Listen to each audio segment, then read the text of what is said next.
Bertrand Girin, je suis ravi de t'avoir sur mon podcast. J'ai eu la Ouais, bonjour chance. Winter. Merci, merci. J'ai eu la chance de te rencontrer et découvrir le projet nouveau sur lequel tu et vous travaillez, qui est passionnant, vraiment le nerf de la guerre, j'ai envie de dire, dans ce qui se passe aujourd'hui, dans l'écriture. Ça s'appelle SEMJ.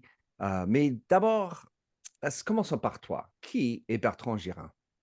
Alors, vraiment enchanté Winter d'être avec toi, de partager ce moment. Donc moi, j'ai 54 ans. J'ai donc une trentaine d'années de vie professionnelle et j'ai une vie professionnelle assez diverse et assez bien remplie. J'ai bossé 15 ans dans un grand groupe industriel qui s'appelle Air Liquide à l'international. J'ai ouvert la filiale d'Air Liquide il y a 30 ans en Chine. Enfin, j'ai fait des trucs Waouh! assez sympas. Hmm. Ensuite, j'ai eu une grosse chance aussi, c'est que j'ai monté un fonds d'investissement avec le groupe Air Liquide pour investir dans des entreprises européennes, de la technologie. Et ça m'a ouvert les yeux parce que j'ai découvert le monde de l'entrepreneur que je ne connaissais Hmm. pas. Et Hmm. ça m'a donné envie, ça m'a fait briller. J'ai rencontré des gens qui avaient les yeux qui brillaient. Et moi, je me suis dit, moi aussi. Et donc, il y a Hmm. 15 ans, j'ai passé le cap et je suis devenu entrepreneur. J'ai monté 3 entreprises successivement, et dont Semji, qui est la dernière.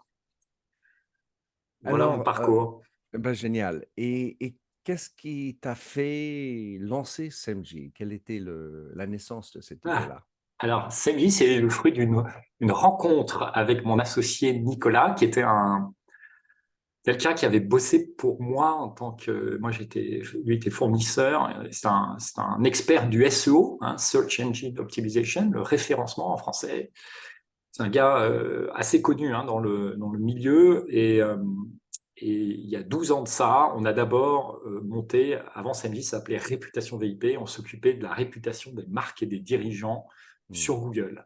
Hmm. Et ça, c'est arrivé parce que 2 boîtes avant, j'avais monté une boîte où on faisait de la levée de fonds et on avait une levée de fonds qui avait planté à cause d'un problème de réputation sur Google d'un des dirigeants. C'était une très très belle boîte. Et j'ai réalisé le pouvoir de Google il y a 15 ans de ça. Donc Google était tout jeune hein, à l'époque. Hmm. Et j'ai dit, ouais, Google est un média avec un pouvoir de dingue. Et il y a un vrai sujet, et c'est un sujet algorithmique en fait. Voilà. Et donc avec Nicolas, on a lancé ça, et puis on a pivoté, on a fait plein de choses, mais toujours avec notre cœur de métier. Finalement, notre ADN, c'est le SEO, c'est la connaissance intime des fonctionnements de Google. Voilà. Et donc aujourd'hui, on a évolué, on est devenu un éditeur de logiciels depuis 4 ans, qui est un logiciel qui va aider les entreprises à gérer toute cette chaîne du contenu en fait pour le web, pour faire des contenus performants à la fois qui vont parler à leur audience, qui vont être intéressants pour l'audience, et puis qui vont être visibles sur les moteurs de recherche. Ce qui est fascinant dans ce que tu dis, d'abord, ça pointe sur la puissance de Google quand même. C'est Mhm. tellement utilisé, un peu moins en Chine, Mhm. pas du tout, à moins d'avoir VPN. Mais le fait que vous avez commencé ce projet, ce trajet il y a 4 ans, ça veut dire que vous l'aviez sorti avant que Generative AI, le Mhm. ChatGPT et compagnie, soit existant, de ce que je Ouais. comprends. C'était aux prémices, on va dire, au début, mais donc vous avez dû évoluer et surfer sur cette vague. Est-ce que ça rend les choses davantage difficiles, complexes, ou ça vous donne des élans incroyables? Alors nous, ça nous donne un élan incroyable parce que en fait, on était déjà sur ce qu'on appelle les technos de machine learning qui sont à la base de la generative AI. C'est un changement d'échelle, mais c'est donc. Et nous, quand on a conçu SMJ il y a 4 ans, déjà on avait besoin de techno de machine learning pour faire ce qu'on fait en fait. Je te donne un exemple. En fait, nous, notre credo, c'est avant d'écrire, il faut connaître son audience. Donc, on va récupérer énormément de data sur le sujet sur lequel tu veux écrire. Moi, si je te donne en tant qu'humain 10 000 champs sémantiques, tu vas dire, mais qu'est-ce que j'en fais? Inondation. Inondation, ça sert à rien. Donc, comment tu fais? Tu rends intelligible 10 000 champs sémantiques à un humain pour que ce soit intéressant to the point, quoi, hein, pour lui. Mhm. Et ben ça, c'est avec du machine learning, c'est avec des technologies qui sont proches de l'IA en fait, hein. Mm. Voilà. Donc ça, c'était déjà possible. Ces technos existaient il y a 4 ans et les choses se sont accélérées. Et maintenant, c'est sûr que la Gen AI pour nous est un outil, une opportunité assez extraordinaire, d'autant plus qu'on connaît très bien ces technos en fait. Mm. Alors, Samji, on va décrire un peu plus. Donc, c'est pour créer du contenu Mhm. qui est efficace et bien pour quelqu'un qui le lit et qui est bien pour le Google, c'est-à-dire Mhm. qui correspond aux critères de Google. C'est pour qui et qui l'achète? Ok. Alors, on a 400 clients dans 15 pays différents. On gère ça dans 15 langues différentes. Et c'est pour des entreprises qui sont généralement au moins une centaine de personnes. Voilà, c'est un certain coût, hein. Il y a beaucoup de fonctionnalités et jusqu'à des très grandes entreprises. Et en termes de secteur, on va avoir 4 grands secteurs principaux. Il y a tout ce qui est retail, hein, donc les e-commerçants ou des commerçants qui aussi vendent en ligne. On a les banques, les assurances et les médias. Et en fait, après, ça s'adresse aussi à plein d'autres secteurs parce que écrire, générer du lead, hein, le but du jeu, hein, c'est générer du business. Donc, pour un média, ça va être augmenter ma visibilité, augmenter mon trafic, hein, donc ça, c'est important pour un média. Pour un retailer, ça va être augmenter mes ventes. Mhm. Et puis, en B2B, ça va être augmenter mes leads, hein, voilà, typiquement, tu vois, les assurances, ce qu'ils vont chercher, soit ils vendent des assurances en ligne, mais souvent c'est pas le cas. Ils vont plutôt chercher un contact, un lead, et ensuite ils vont le passer à un agent d'assurance qui va traiter le lead. Et donc, selon le secteur, vous travaillez avec ces clients sur des KPIs et un ROI quelque part? Enfin, comme tu dis, Mm. c'est pas donné, Mhm. mais à la fois, enfin, si on peut regarder les coûts sans avoir CMG, c'est-à-dire d'embaucher des gens, des journalistes, des écrivains pour créer ce contenu, des social Mm. media experts surtout, ça quand même remplace pas mal de monde. Mm. Alors, en fait, ce qui est très important, c'est qu'est-ce que ça apporte concrètement. Et nous, on aime beaucoup les KPI. Donc, il se trouve que CMJ, il y a toute une fonctionnalité aussi d'aider à mesurer en fait l'impact. Mm, mm, Et donc, nos clients, ils connectent en fait leur Search Console, ils vont connecter leur Google Analytics ou Adobe Analytics, peu importe. Et nous, on a accès à toutes ces données. Donc, on voit l'impact de CMJ. Et donc, on a fait des études pour comprendre. Et ce qu'on voit, c'est qu'en moyenne, nos clients, ils font 40% de trafic en plus ou de vente en plus, suivant leur KPI, en fait, hein. mm. 40%. J'utilise pas CMJ versus j'utilise CMJ. La différence, c'est 40%. Donc, et ça, c'est une moyenne. Mm. Donc, c'est important. Ça donne envie. Voilà. La deuxième aspect qui est important pour les clients, c'est le gain de temps. Toute cette gestion du contenu de donne-moi des idées jusqu'à aide-moi à mettre à jour des contenus existants, tout ça, évidemment, écrire, on divise le temps par 6. Donc, je te laisse imaginer voilà, les gains de productivité en utilisant CMJ. C'est vachement important. Là, et nous, on écoute beaucoup nos clients. Tu vois, quand on a lancé ce qu'on appelle Atomic Content, là, c'est comment j'utilise la Gen AI pour rédiger un contenu. En bêta, il y a des clients dans les médias qui nous ont dit ah, c'est génial ton truc, c'est très quali, c'est ce qu'on cherche. Par contre, nous, on n'a pas les sources, on ne sait pas s'il n'y a pas des hallucinations, hein, c'est un des problèmes de l'IA. Et là, on a sorti la semaine dernière fact-checking. Donc ça, c'est OK, on génère un contenu, mais je suis capable de te dire c'est quoi les faits qui sont énoncés sur ce contenu. Est-ce que ces faits, il y a des sources? C'est quoi les sources? Et est-ce que les sources, elles sont fiables? Et ça fait gagner un temps énorme à un journaliste, par exemple, pour dire, OK, là, ces faits-là, a priori, ils sont fiables, j'ai pas trop besoin d'aller vérifier. Par contre, ceux-là, je vais vraiment vérifier, quoi. Hein. Mm. Comme, ouais. La fiabilité, par exemple, c'est aussi des indicateurs qui proviennent de Google en disant New York Times, c'est une source Mm, fiable. mm, Euh, Minterdial, c'est une source un peu moyen. mm. Comment, comment est-ce que ces sources sont fiabilisées? Oui, alors ça c'est un énorme sujet. Alors nous, voilà, on peut pas dire cette source. En tous les cas, on ne prétend pas dire c'est vrai, c'est pas vrai. Ça, c'est pas notre métier. Il faut absolument. Le journaliste, c'est son métier d'aller recouper les sources, voilà, comme il ferait dans la vie réelle. Par contre, nous, technologiquement parlant, effectivement, Google travaille plutôt pas mal hein, sur ce sujet de c'est fiable, c'est pas fiable, c'est ce qu'on appelle le trust chez Google. Et donc, nous, on utilise une partie de ce que Google fait pour dire, oui, ça, ce site-là, il a un trust plus élevé que celui-là. Un site de Mhm, gouvernement, souvent, il a un trust très puissant. Hein. mhm. Un site de médias officiels, il a un trust très puissant. Et donc, évidemment, nous, on utilise ça pour donner aussi un niveau de fiabilité d'une source. Moi, je suis en train d'apprendre plein. Avant, il y avait une terminologie qui était l'autorité, Mhm. Google Authority. Est-ce que c'est Mhm. lié à ce trust ou c'est le nouvel terme, c'est trust? Oui, alors il y a Google sur ces sujets effectivement ne donne plus un. Il y avait le PageRank, voilà, il ne PageRank, communique ouais. plus sur ces sujets-là.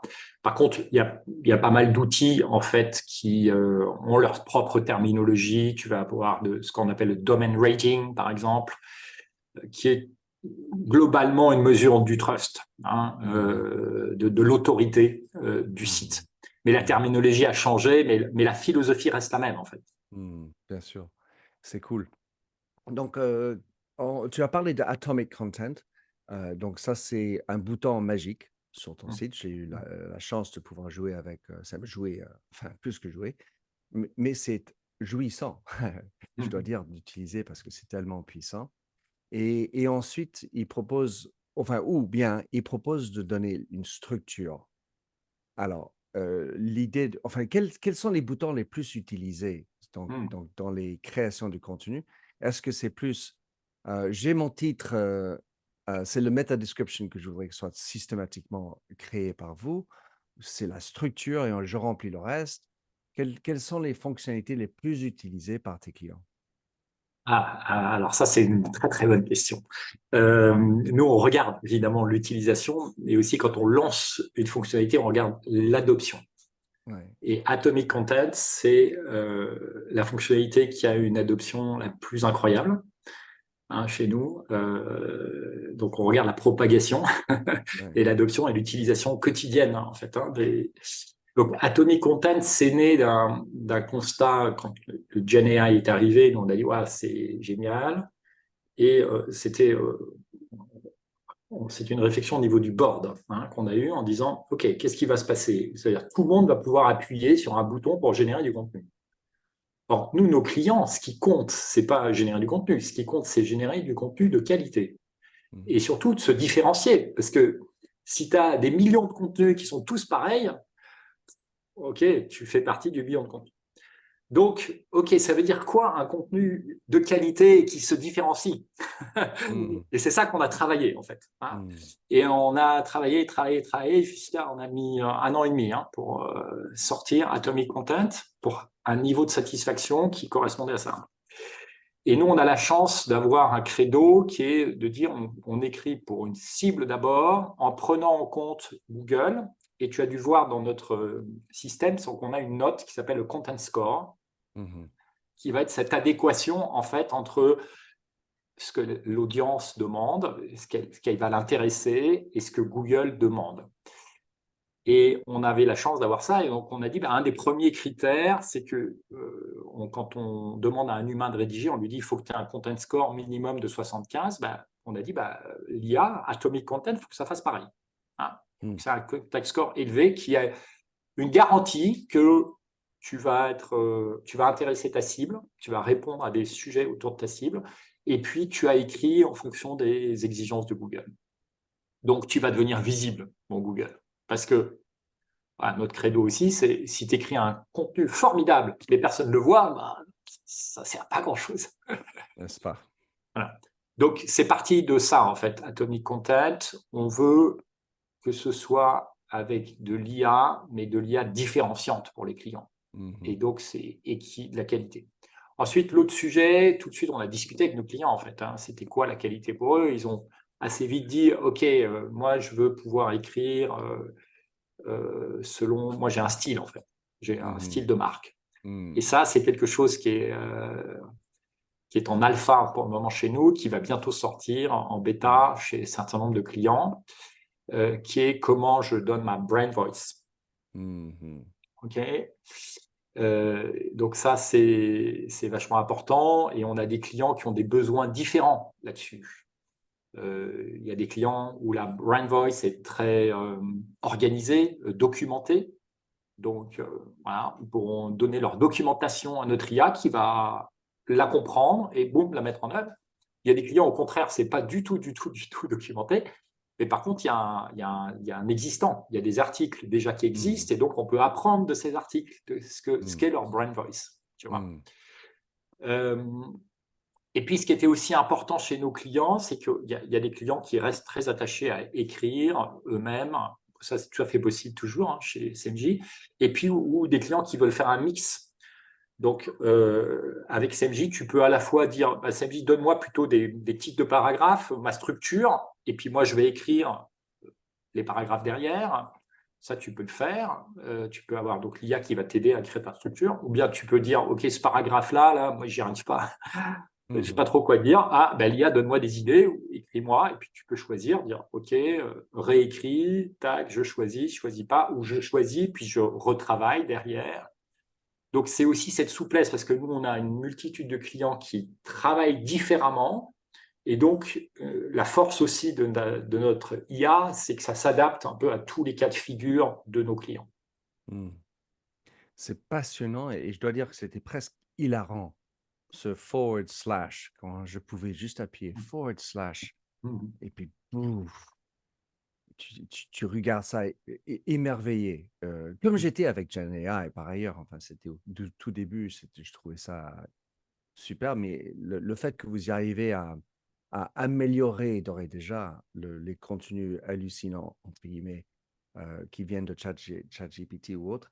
Alors, le choix de Brand Voice, ça c'est quelque chose qui me marque, car en fait c'est quelque chose dont je parle, c'est la capacité, et je trouve qui sera à l'avenir un avantage compétitif, c'est-à-dire de, de pouvoir mettre dans une base de données tes informations à toi, Mhm. qui permettent non seulement d'avoir brand voice, mais avoir une base, un learning dataset ou d'apprentissage qui va être propriétaire. Car en fait, Google, enfin ChatGPT et compagnie, ils prennent sur tout l'Internet qui est disponible.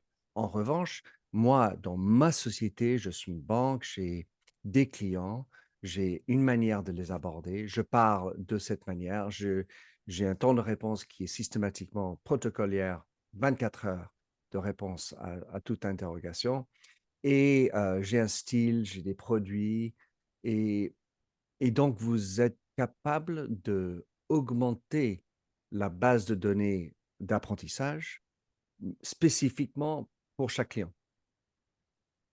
Oui, alors là aussi, ça a été une réflexion très, très intéressante qu'on a eue en amont, qui est de dire avec le Gen AI, la valeur n'est plus dans l'écriture. Mmh. Ça complexe, ça restructure la chaîne de valeur. La valeur, Mmh. elle est dans l'aval et l'amont. Mmh. L'aval, c'est comment tu fais pour que l'IA écrive bien. On revend sur ces trucs de qualité, voilà, la performance, voilà, se différencier. Donc, tout ces trucs amont, là, vachement, vachement important. Et la brand voice en fait partie. Hein, c'est comment je rends mes contenus uniques, différenciants. Et si tout le monde fait des contenus qui coûtent 1 centime avec du chat GPT, bah, you pay, you pay peanuts, you get monkeys. Hein. Bah, c'est exactement ça. Hein. Donc, c'est comment tu enrichis, tu te différencies. Et c'est pour ça qu'on a travaillé sur la brand voice en se disant il faut que les clients, non seulement ils puissent donner leur style, parce que c'est un facteur de différenciation, mais effectivement aussi alimenter avec de la data dans le futur, avec de la data personnelle, privée, du coup qui est différenciante. Et ça, ça fait partie d'ailleurs de ce que Google, tu vois, ce que Google parle dans ses algorithmes, il parle d'EAT, et ça, c'est l'expérience. Le E de expérience dans Google, c'est ça en fait. C'est donner, par exemple, je sais pas quoi, je suis dans l'immobilier et j'ai fait une étude, j'ai des données propriétaires qui me permettent de communiquer sur quelque chose que les autres n'ont pas. Et ben ouais, ça c'est différenciant, c'est ça qui va faire la différence de contenus qui vont sortir du lot en fait. Mmh. Enfin, ça me fait penser, moi, tout bêtement, moi, dans mon cas de figure, j'aimerais bien savoir quelle est ma voix de marque. Alors, j'ai écrit 2500 articles sur les 20 ans que je fais du blogging. Ça fait un contenu, ça fait une masse de contenu. J'ai aussi écrit des livres. J'aimerais bien savoir qu'est-ce que Google dirait ou qu'est-ce que vous direz est ma voix de marque. Ça, interrogation. Ouais. Alors je me permets de rebondir là-dessus parce qu'on a des Vas-y. très chouettes idées à ce sujet. On va sortir normalement en avril un module, là pareil, c'est 1 an et demi de travail, un module qui est Competitors. Ce module va te permettre de comprendre comment tes concurrents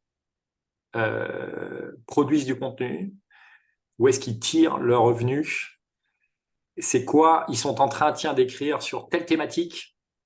Parce que tu sais, dans le SEO, il y a une inertie. Donc, s'il y a un concurrent qui prend de l'avance sur un sujet, c'est très compliqué de le rattraper si tu laisses passer trop de temps.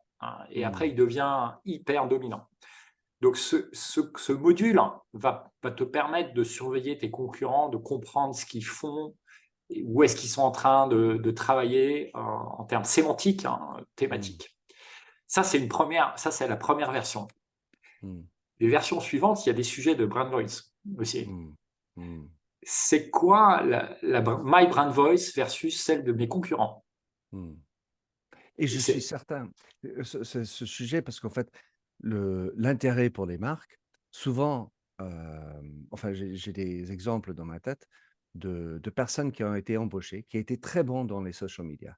Tu es capable d'écrire des tweets, des posts hyper engageants, parce que un peu d'humour, parce que des émoticônes bien faits, etc. Eh bien, cette personne, à un moment donné, disparaît, passe ailleurs.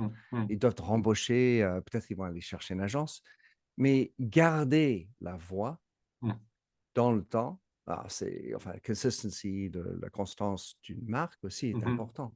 Et donc, cette proposition, enfin, la notion juste même d'avoir une voix de marque va permettre d'avoir une constance dans la manière, malgré les mouvements des journalistes ou des écrivains, des social media managers.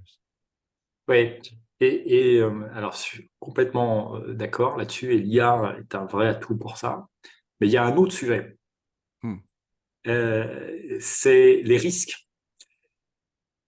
Je suis une marque très connue, L'Oréal par exemple, disons, et c'est compliqué, mon site web il est énorme, il y a plein de gens qui produisent du contenu, qui publient des choses, et bon, si je suis L'Oréal, j'ai forcément des guidance sur, on va dire, la corporate brand.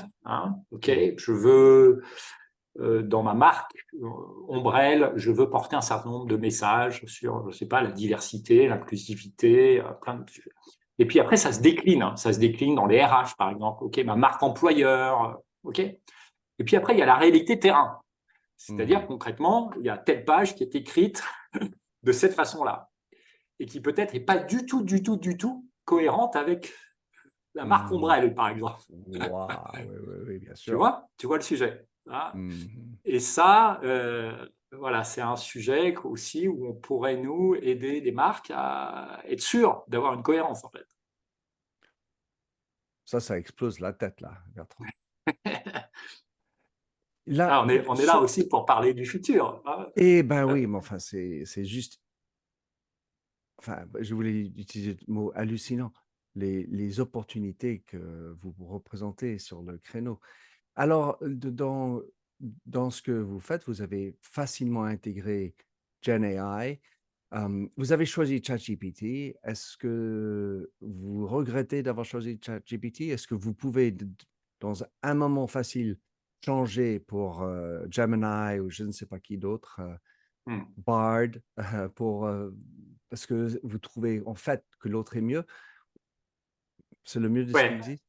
Alors nous, notre positionnement, c'est, on veut choisir le LLM le meilleur et donc on veut être agnostique, hein, parce que c'est très important, c'est ça une garantie finalement. Notre rôle, c'est aussi apporter au client la meilleure solution en fait et peu importe, derrière ce qu'il y a. Donc actuellement, on n'est pas sur ChatGPT, on est sur GPT-4. Nous, on travaille en API, hein, Bien voilà. sûr. C'est essentiellement ce qu'on utilise en production aujourd'hui et on l'utilise via Azure, donc via Microsoft? la couche Microsoft. Euh, il se trouve que nous, on a été sélectionnés, on fait partie des 12 boîtes sélectionnées par Microsoft dans la GenAI qui compte, hein. Donc on a du coup accès à des technos, on a eu accès à du savoir-faire. Hmm, Microsoft est très très pushy sur ces sujets, hein. Donc ça, c'est très chouette. Mais demain, si, et nous, on se benchmark, on est tout le temps en veille sur ces sujets de mhm, GenAI, ça bouge très très vite, mhm. et on benchmark en fait. Et si demain, on s'aperçoit que soit pour tel features ou pour globalement, c'est tel modèle qui marche le mieux, on switchera en fait. Parce que nous, ce qui compte, c'est apporter la meilleure solution à nos clients. Donc, OpenAI étant lié à Microsoft, évidemment, Mhm. euh, ça me fait penser, que dans mes jours chez L'Oréal, il y avait aussi des éléments qui faisaient qu'un switch était plus lourd. Par exemple, on faisait de la coloration des cheveux, tu Mhm. avais des formules pour tel et tel résultat, pour telle et telle dame, Mhm. et quand tu changeais de la coloration, ben ça comprenait tout un changement, un mix, Mhm. un beans. Là, si vous changez de GPT-4 à Bard, ça, j'imagine quand même qu'il y a un espèce de investissement de temps pour pouvoir, en plus, changer avec le ton de voix dont tu parlais tout à l'heure, enfin des autres éléments de l'intégration, enfin, pas aussi facile. En tout cas, je l'imagine pas aussi facile que juste appuyer sur un bouton pour changer l'un Mhm. de l'autre. Oui, alors pour nous, oui, c'est un gros travail. Euh, Ouais. le switch pour le client, c'est complètement neutre, hein. Oui, C'est bien ça sûr. aussi que, voilà, ce qu'on veut. Ouais. Et après, il y a une industrialisation qui est en train de se créer. Il y a des toolings qui est en train de se créer pour petit à petit rendre les choses beaucoup plus agnostiques et plus Mmh. faciles, hein. Mmh. C'est ça, c'est l'écosystème autour de l'IA est en train de beaucoup se développer en fait, hein. Et tout Ouais. ce qui est tooling qui permettront justement de facilement faire des prompts agnostiques, hein, Mmh. rendre les choses plus faciles à switcher. Ça, c'est en train il y a plein d'outils qui sont en train de se développer sur ces sujets, en fait, et qui Et vont nous permettre de rendre des choses plus faciles. ces outils, ils sont principalement, provenant des États-Unis ou c'est des Français ou c'est partout, c'est des Indiens? Alors, je serais pas de répondre, là, c'est mon CTO et Oui, oui, mon bien sûr. associé Oui, oui. Nicolas qui sont très, très au point là-dessus, et je sais pas te dire. Oui, non, mais non, normal. Hem, les langues, vous avez 15 langues. Mhm. Combien ça rend difficile la tâche? Car en fait, j'écris moi dans plusieurs langues également Mhm. et je sais que j'ai des voix différentes. Quand je Mhm. parle avec, Mhm. en français, je suis quelqu'un un peu différent de celui qui parle en anglais ou en espagnol ou ailleurs. Mhm. et quand vous avez vos 15 langues, quelles sont les complications pour arranger que chaque Mm. langue soit aussi bonne que l'autre? Alors ça, c'est un sujet pareil qu'on a traité très très en amont. Quand on a créé CMJ, on a tout de suite eu cette ambition de dire il faut que ce soit multilingue. Du coup, on a tout pensé pour ça. Et alors, pour les langues latines. Et donc, pour les langues latines, nous, rajouter une langue latine, allez, c'est une semaine de travail. Donc, c'est assez simple. Tu vois, on a signé, il n'y a pas très longtemps, Alliance en Turquie. On Mhm. n'avait jamais fait turc. Ils ont voulu tester. Hein.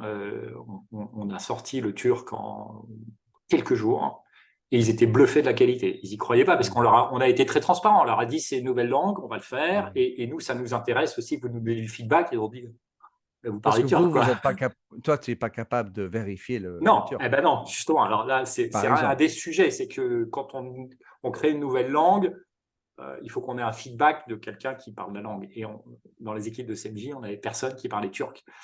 On a sorti le hongrois, pareil. Mais là, on le fait avec un client, en fait, à ce moment-là, qui, lui, c'est un peu gagnant-gagnant. Il sait que Mhm. il est en bêta et il nous donne des feedbacks. Mais franchement, comme c'était très bien pensé au démarrage, on a très peu de surprises Mhm. sur les langues latines. La difficulté aujourd'hui, c'est qu'on a voilà, le chinois, le japonais, la non latine. Aujourd'hui, comme ça n'avait pas été prévu initialement, Mhm. alors, c'est un peu plus de travail. Alors, pour le moment, on les a pas, ces langues-là, mais on travaille dessus hein, pour que ça soit possible parce qu'on a des demandes de nos clients. Hein, le coréen, le japonais, le chinois, le russe, toutes ces langues. Sachant qu'il y a un certain nombre de langues qui n'ont pas autant de contenu dans lequel peut puiser le GPT-4 pour aller chercher à créer du contenu, parce qu'il y a des langues qui, enfin, après, il y a même des cultures qui sont en style plus oral que d'écrit, Hmm, et donc celle-là, évidemment, c'est un peu hors sujet. On va, parce que sur le temps qui nous reste, je voudrais parler donc, pour les journalistes.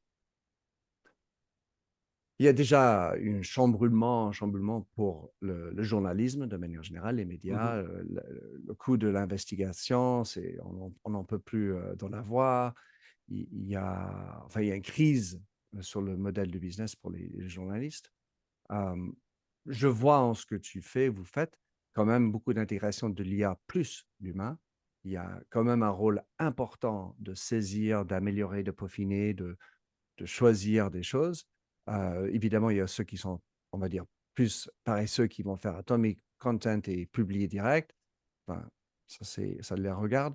Mais l'éthique de ça, hmm. car en fait, pour un journaliste, ou même pour moi qui écrit, j'estime que j'écris, je m'appelle un écrivain. Est-ce que je peux rester écrivain en utilisant SEMJ? Et donc, l'éthique pour un journaliste, comment est-ce qu'il doit gérer le fait qu'il a utilisé l'IA? Pour Hmm. Google, comme tu m'as expliqué avant, c'est transparent parce que ce qui est intéressant pour Google, c'est que ça correspond à ce que veut lire le lecteur. Mais de l'autre côté, pour nous, comment Hmm. devrait-on regarder cette éthique? Ouais, ça c'est un sujet passionnant. On sait que nous, on a pas mal de clients dans les médias qui réfléchissent à ces sujets. Euh, les clients qui sont très en avance sont aux États-Unis sur ces sujets. Et puis, on a des réflexions plus longues et profondes, peut-être, sur des clients français. Là-dessus, je pense que donc nous, ce que tu as dit, ce qui est très important, c'est à tous les cas, de notre point de vue, c'est que Google aujourd'hui a très clairement dit, il l'écrit même, l'IA, c'est pas un sujet, il n'y a pas de problème d'écrire du contenu avec de l'IA. Ce qui est important, c'est que le contenu soit intéressant pour le lecteur. Google est très cohérent d'ailleurs, hein. Ça fait 15 ans qu'ils disent moi je veux du contenu qui soit intéressant pour les lecteurs. Hein. Donc ça n'a pas changé. Hmm. Finalement, le comment il est écrit, Par contre, effectivement, le journaliste, c'est un vrai sujet. Et pour une rédaction, c'est je signe Bertrand Girin, alors que c'est écrit à 80% par de l'IA. Je signe Bertrand Girin augmenté par de l'IA, SMG. par SMJ. Je fais comment, hein? Donc ça, c'est des sujets où chaque rédaction réfléchit. Alors, il y en a certains qui sont tant qu'on n'a pas décidé, interdit d'utiliser l'IA. On a des clients qui sont comme ça. Et donc, nous, on peut désactiver. Les clients peuvent désactiver, par exemple, l'IA. Tant que voilà, les règles du jeu n'ont pas été clairement mises. Puis, il y en a d'autres qui, qui font en marchant, qui sont très pragmatiques. Et ça, je dois dire, je ne sais pas s'il y aura au niveau mondial journalistique des best practices qui vont se créer par la réalité de comment chacun fait. En tous les cas, nous, on voit que parmi nos clients, ils avancent différemment sur ces sujets, en tous les cas, à un rythme différent, une vitesse différente. Ça me, ça me fait penser à quand on était sur Twitter, maintenant X, tu avais une marque, arrobase L'Oréal, ensuite tu avais L'Oréal et deux initiales pour démarquer qui était l'écrivain sur ce poste corporative. Et je vois bien la difficulté. En revanche, je voulais quand même signaler avec SMJ un autre truc sympathique, c'est que tu as même des fonctionnalités sans faire la création du contenu, l'optimisation du contenu. Donc, je pouvais intégrer, importer un lien et il allait me dire, bon, ben, ça c'est un score de 60. Voilà comment améliorer ton contenu, quitte à rajouter aussi de l'IA, mais il y a déjà une fonctionnalité qui est sans créer plus de contenu, amélioration de ton Oui, contenu. Et ça, je trouve ça déjà appétissant, ouais, pour ne pas dire le reste. On va ouais. voir. Et tu vois, je rebondis là-dessus parce que là aussi, c'est un vrai sujet pour les clients médias qui est, qui est vraiment approché de manière très, très différente de certains groupes, de certains clients à d'autres. Certains médias sont très réticents à réécrire un article. Mm. Ça pose des sujets éthiques, en fait, hein. Bah oui. Ça peut poser des sujets. Donc, optimiser, c'est réécrire, hein. Voilà, même si tu changes, Modifier avec date. modifier avec date, etc. Et il y a des clients qui sont très, très matures sur ces sujets, par exemple. On a des clients aux États-Unis qui ont des équipes dédiées pour ça. C'est-à-dire que ce n'est pas le journaliste d'origine qui va réécrire, Mm. c'est des équipes dédiées et ils sont à fond sur le sujet parce que ça marche très, très, très, très bien. Mm. Nous, en fait, on voit, hein, nos clients, ceux qui ont les meilleurs résultats, c'est ceux qui réécrivent, pas que dans les médias, partout. Pourquoi? Parce que quand tu as des pépites, ce qu'on appelle nous des pépites, c'est-à-dire des assets digitaux, tu as un article qui est déjà bien positionné sur un sujet, mais qui est dixième, par exemple, sur Google. Alors, il a fait tout un chemin par rapport à quelqu'un qui est centième, mais dixième, tu as zéro en trafic. Par contre, passer de la dixième place à la première place, c'est beaucoup plus facile que si tu es en centième position. Mm. Et donc, nous, cette fonctionnalité, tu parlais de quelles sont les fonctionnalités les plus utilisées. Cette fonctionnalité, ce qu'on appelle Pages chez nous, qui est détectée parmi, j'ai 3 millions de pages, lesquelles sont des pépites, c'est-à-dire lesquelles où je vais mettre mon effort pour que ça rapporte le plus en trafic, en vente si je suis un e-commerçant, en lead si je suis une banque. Ça c'est le ROI, il est juste incroyable. Et donc, dans les médias, ceux qui ont compris ça, ils ont compris aussi que c'est un sujet d'organisation, parce Mm. que si c'est les mêmes équipes qui font, c'est que c'est compliqué en fait. Mm. Et ceux qui sont mis en marche, hein, qui sont des Américains, généralement, c'est les clients américains, ça marche très très bien. En l'occurrence, pour la plupart de ce que je comprends de ce que tu dis, c'est que c'est des SEO. C'est la capacité de rendre la page plus lisible pour Google, qui Mhm. va dire en fait, c'est mieux pour les clients que ça passe en numéro un. Mhm.